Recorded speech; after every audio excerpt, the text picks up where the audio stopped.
The pressure to be thin heats up this time of year just as the weather does, and young women and girls are the hardest hit. But what happens when the quest to be perfect turns deadly? WAFF-48's Tricia Forbes talked with one Valley woman who was literally dying to be thin. From magazine covers to TV ads, society says thin is in. But what many people don't see is the extreme lengths some young people are going to, harming their own bodies and endangering their lives to fit a certain image.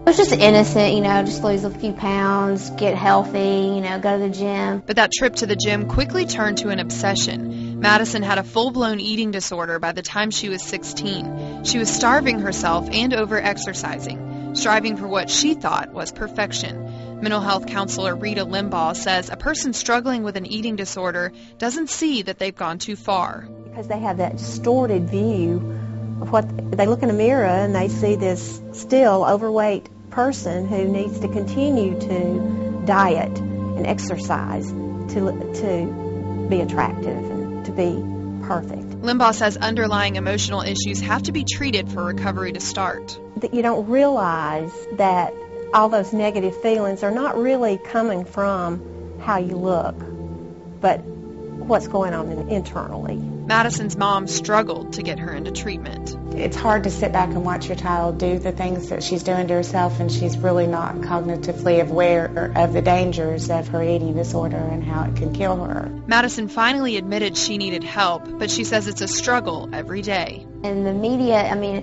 just all these celebrities, you can't even walk in the grocery store in line without seeing something about bad diet or how to lose weight. And an even bigger trigger is lurking behind something nearly every young person has access to, Facebook. Tammy Beasley is Madison's dietitian. Parents are very naive, honestly, and out of touch with the Facebook scene, with the pressure. I think it is trouble waiting to happen. Madison says she would spend hours on the computer comparing herself to other girls. I feel so depressed, and I just want to change everything about me, and I just want to go out there and run so many miles and lose weight. It's really hard, and it's not just I can look, okay, yeah, she's got a good body, I'm jealous, and then be over with it. It will consume me for days and days. Beasley says the photoshopped pictures on Facebook and celebrity blogs are very dangerous for someone with low self-esteem. What we're comparing ourselves to is plastic. It is not real.